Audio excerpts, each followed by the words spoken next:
যে তারেক রহমানের সরকারকে আজকে আপনাদেরকে সহযোগিতা করতে হবে।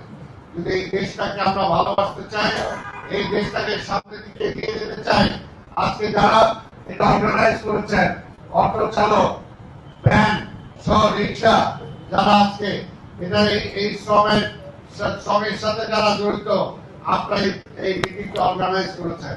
তাই আপনাদের বলতে চাই, আজকে ঢাকা শহরে এই অবস্থা যে অবস্থা, এই অবস্থা চলতে পারে না। এই অবস্থার পরিবর্তন দরকার। এই অবস্থার পরিবর্তনের ব্যাপারে আজকে রিক্সা চালক, ভ্যান চালক, আজকে অটো চালক যারা আছেন, আপনাদেরকে দায়িত্ব দিতে হবে।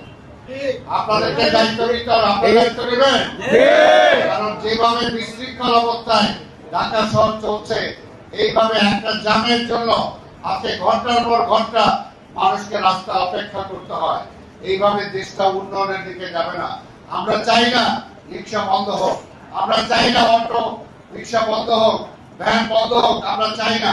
কিন্তু আমরা চাই এটাকে একটা সিস্টেমের মধ্যে দিয়ে আসতে হবে, নিয়মের মধ্যে দিয়ে আসতে হবে। আপনাদের আমরা কিছুদিনের মধ্যেই আমরা যেভাবে হকারদেরকে একটা শৃঙ্খলা আনার চেষ্টা করছি, ঠিক তেমনি ভাবে আমাদের মাননীয় প্রধানমন্ত্রী আমাদেরকে নির্দেশ দিয়েছেন, আপনাদের রিক্সা, ভ্যান, অটো যারা আছে, এইটাকে একটা শৃঙ্খলার মধ্যে আসতে হবে। আপনাদেরকে আমরা রেজিস্ট্রেশনের আওতায় আনতে চাই। ঢাকা সিটি কর্পোরেশনের আওতাধীন কি আমরা আসতে চান? কারণ পুরনো রিক্সা যারা আছে